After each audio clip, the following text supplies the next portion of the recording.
There's a humanitarian crisis unfolding in southern Mexico. For months, waves of migrants and asylum seekers, mainly from Haiti and Central America, have poured into the city of Tapachula. Migrants' rights advocates say a national policy by the Mexican government aimed at preventing migrants from making their way north toward the United States has turned the city into an open-air prison for refugees. Tapachula is a living hell. It is an illegal prison because nowhere in the law does it say that migrants can only be kept in one city. The streets have turned into concentration centers. Mexican immigration laws are being perverted and manipulated in order to appease the United States. The streets of Tapachula are packed with migrants. This woman, who has asked us to conceal her identity, is one of more than 35,000 Haitian nationals currently stuck in Tapachula. She says food and shelter are in short supply and that the situation here grows more dire by the day. What we make in a day is not enough for food, and many of us migrants are sleeping in the park on top of each other, begging for food. If Mexico's president doesn't do something for us, people are going to begin to steal, and we don't want that. What we want is help and to allow us to keep moving.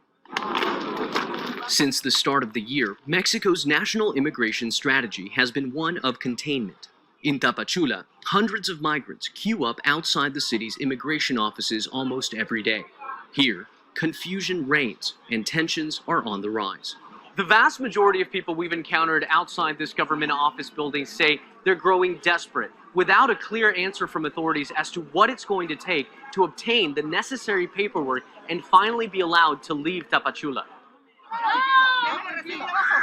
Despite promises from Mexican political leaders to respect the rights of migrants and asylum seekers, those who try to leave Tapachula without the necessary paperwork are quickly rounded up. And local journalists continue to document cases of abuse and excessive force from authorities. We need to recognize that these individuals that are making this very risky journey are in very difficult and vulnerable situations. As we've discussed, there are many women and children who are actually unaccompanied. That means they do not have a family member or a guardian going with them. Sometimes children who are very, very young age. And so what all governments need to do that are involved in managing migration is that they need to make sure that these human rights are respected and that these very vulnerable people are protected. Migrant shelters in this part of the country have reached maximum capacity, and some have experienced outbreaks of COVID-19. Coupled with a lack of access to adequate health care, growing security concerns, and a national policy that prevents people from leaving, Gunmen on Tuesday abducted around 20 migrants, mostly Haitians and Venezuelans, from a hotel in central Mexico. Armed men traveling in 3 vehicles arrived at the hotel in the city of Matehuala in the early morning and took the men and women. Migrants fleeing violence and poverty in their countries risk exploitation at the hands of criminal gangs while crossing Mexico on the way to the U.S. border. Mexico has seen increased arrivals of migrants since U.S. President Joe Biden took up residence in the White House with the promise of a more humane approach. Mexican security forces have recently broken up several migrant caravans heading north, prompting accusations of excessive use of force. Well, the crisis on our southern border taking a terrifying turn as Border Patrol agents seize millions of dollars in heroin, cocaine, and fentanyl. This, as DHS source tells Fox News, more than 208,000 migrants were apprehended at the border during just the month of August. Bill Malusian is live in La Joya, Texas, where last night, Bill, you joined a ride-along with Texas state troopers. What'd you see?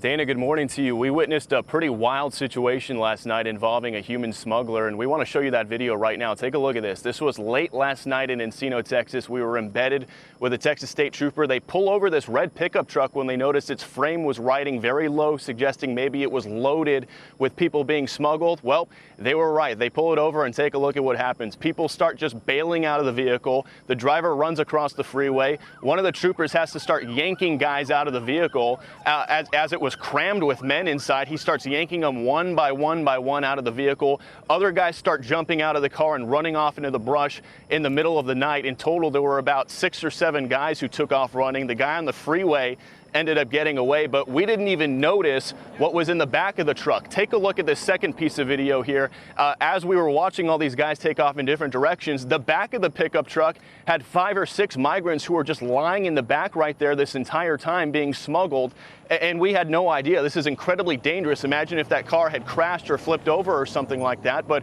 troopers tell us this is happening more and more often. They're starting to see people running from them more often, and smuggling pursuits and smuggling incidents are shooting through the roof. Take a look at this piece of video out of Del Rio. This is recently in the Eagle Pass area. Texas State Troopers pull over this U-Haul truck being driven by a woman. They pop open the back. Take a look what was inside. 11 illegal immigrants who are being smuggled inside of that U-Haul, mostly men. They arrested that woman driver for human smuggling. She said she was going to San Antonio and didn't know who any of her passengers were. But this sort of thing is happening constantly out here.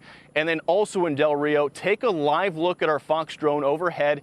Over in Del Rio at the International Bridge right now. What you're looking at right now is thousands of migrants underneath that bridge who have crossed illegally into the United States and are waiting to give themselves up to Border Patrol. We're told by sources there are more than 4,200 migrants waiting underneath that bridge as we speak right now, and more are coming by the hour. What we're told is Border Patrol holding facilities up there are overrun, completely over capacity, so there's not really anywhere for these folks to go right now, and that's why you're seeing they're having a crowd under this bridge and wait to be picked up. We also got this last piece of video from a source on the ground there. Take a look at this video showing the same situation, migrants streaming under that bridge and showing thousands of them crammed underneath that bridge. Obviously, not a situation that Border Patrol wants to see, not a situation that anybody wants to see out there with those migrants having to wait in the sun, but it just goes to show Border Patrol completely overwhelmed out there, and these migrants are having to wait by the thousands just to be picked up. Speaking of which, with these numbers streaming in, if we can pull up this graphic right here,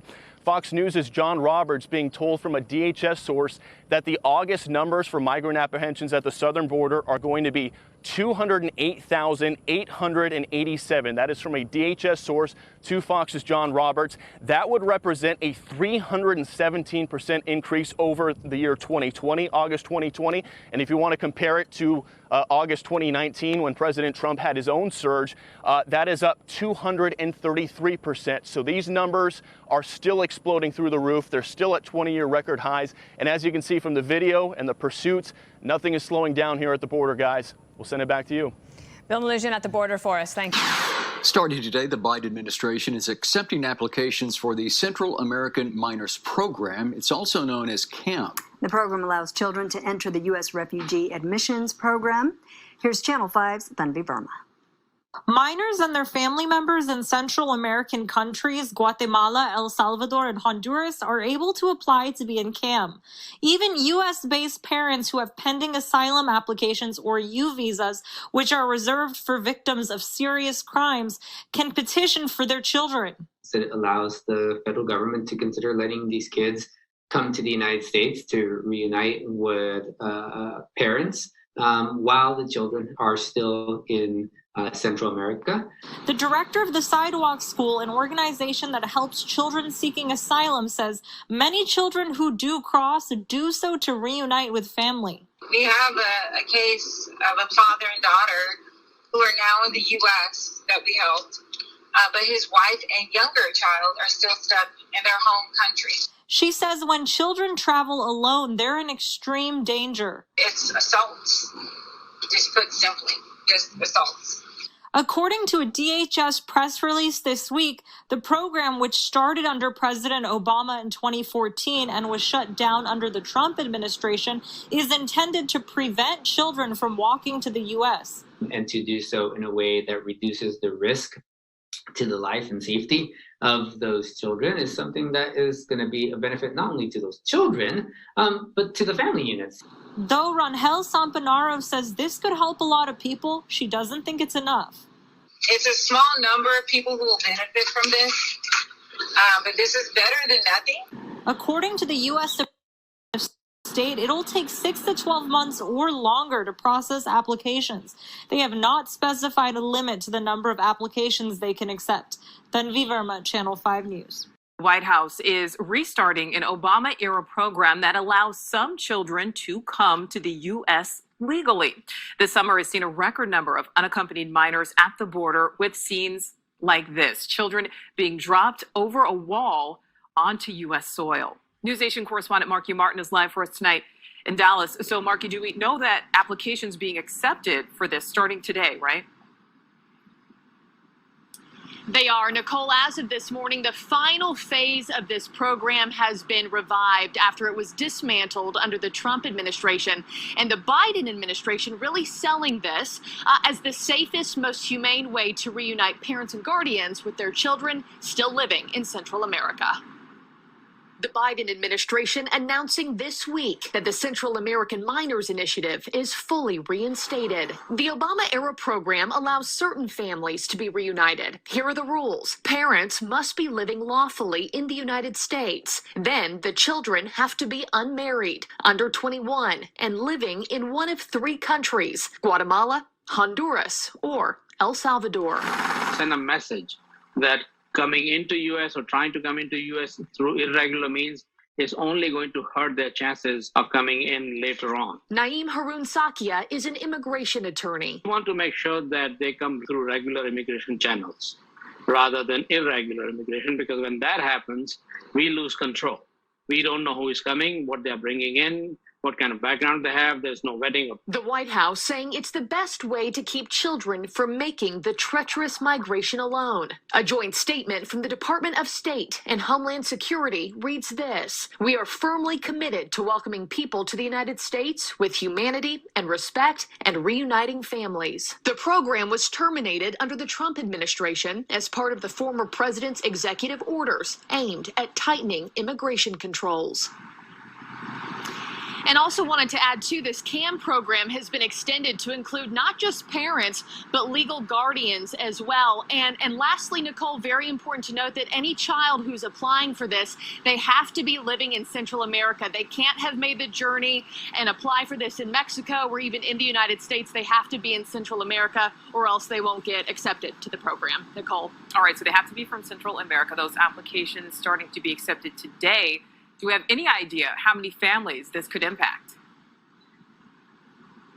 So it's really impossible to know concretely, right, how many families this will impact. But a lot of immigration experts coming forward and saying this has the potential to impact tens of thousands of families. And just for numerical reference, you know, the month of July is the last month we have full migration statistics.